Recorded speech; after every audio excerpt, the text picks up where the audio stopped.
जेव्हा आम्ही अरुणाचलमध्ये चालू केलं तेव्हा फेब्रुवारीमध्येच आम्ही 4 फेब्रुवारीपासून बोमडिला या शहरापासून छोट्या गावापासून ट्रेकिंगला चालू केले. तेव्हा 2 दिवसातच हिवाळा अजून असल्यामुळे खूपच बर्फ सगळीकडे पसरला. म्हणजे अगदी 6-7 फुटाचा बर्फ.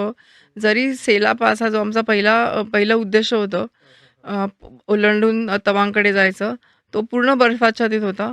परंतु त्याच्या आधीच्या 2 कॅम्पपासून ती पूर्ण एरिया मिलिटरी आणि आर्मीच्या ह्याच्यामध्ये कंट्रोलमध्ये असल्यामुळे अ, पहिले 2-3 दिवस आम्ही त्यांच्या निगराणीमध्ये होतो आणि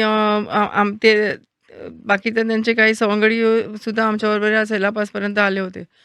फक्त पहिला पास असल्यामुळे सगळ्यांना अगदी असा एक हुरूप असतो असं म्हणतो तसं आणि आम्हाला की सगळ्यांनी आपल्याला मदत केली आपण आणि सडनली एक जाणीव झाली की पलीकडे जाताना आणि त्यांना बाय-बाय करताना की ह्याच लोकांना ज्यांनी आपल्याला एवढी प्रेमाने मदत केली, प्रेमाने जेवण करण्याची व्यवस्था केली ह्या पहिल्या 4-5 दिवसामध्ये. त्यांना आपण पुन्हा कदाचित कधी भेटू शकणार नाही. ही ही जाणीव खूप म्हणजे थोडीशी डिस्टर्ब करण्यासारखी होती पहिला पास असल्यामुळे आणि अर्थातच पहिला पास एवढा उंच पास क्रॉस केल्यानंतर, खिंड क्रॉस केल्यानंतर एक सगळ्यांना खूप आनंद होता आणि सगळे आम्ही खूप भरपूर फोटो घेण्यात मग्न होतो सगळ्यांमध्ये.